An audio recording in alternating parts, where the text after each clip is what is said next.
क्या आपने कभी सोचा है कि आप जिस दुनिया में जी रहे हैं क्या वाकई में वैसा है जैसा आपकी आंखें देखती हैं?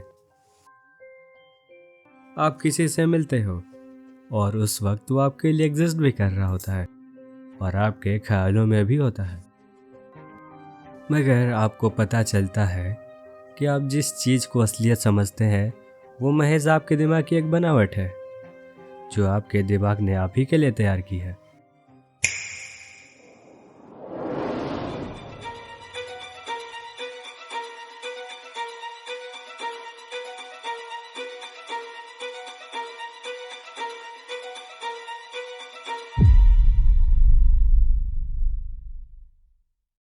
एक ऐसी फिलॉसफी जो एग्जिस्टेंस को खूबसूरती से बताता है।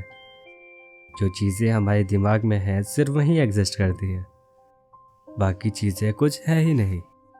सोलिप्सिज्म दो शब्दों से मिलकर बना है। सोलस यानी कि अलोन, इप्स यानी कि सेल्फ। इसका मतलब होता है सिर्फ मैं। इसीलिए सोलिप्सिज्म को एक सेल्फ सेंटर्ड फिलॉसफी मानी जाती है। इसके हिसाब से जितनी भी चीज़ें एग्जिस्ट करती हैं वो आपकी चेतना से है। इस फिलॉसफी के दो मुख्य प्रकार हैं। पहला आइडियलिज्म।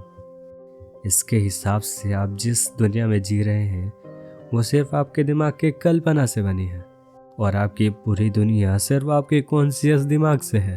आप एग्जिस्ट करते हैं क्योंकि आपका दिमाग वैसा सोच सकता है। चलिए एग्जाम्पल से समझते हैं।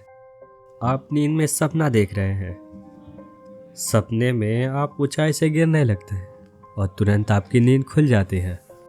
सोचिए, आपने जो महसूस किया वो तो सिर्फ एक सपना था और आप असल में कभी गिरे ही नहीं थे। तो इस हिसाब से आपने अपने सपनों को कुछ पल के लिए सच माना और आपके बॉडी ने वैसा रिएक्ट भी किया।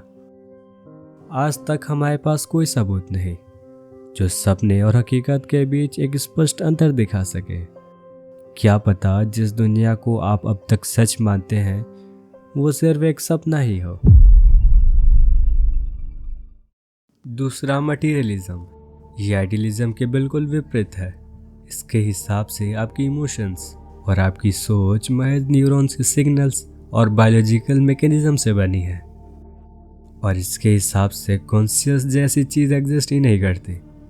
आप इस बात से समझिए कि आप जो एग्जिस्ट करते हैं वो सिर्फ फिजिकल रूप से है।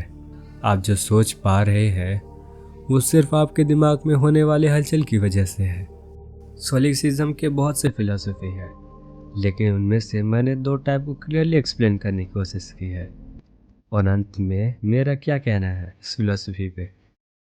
देखिए, मेरे हिसाब से मैं चाहूँगा कि ये दुनिया एक भ्रम हो।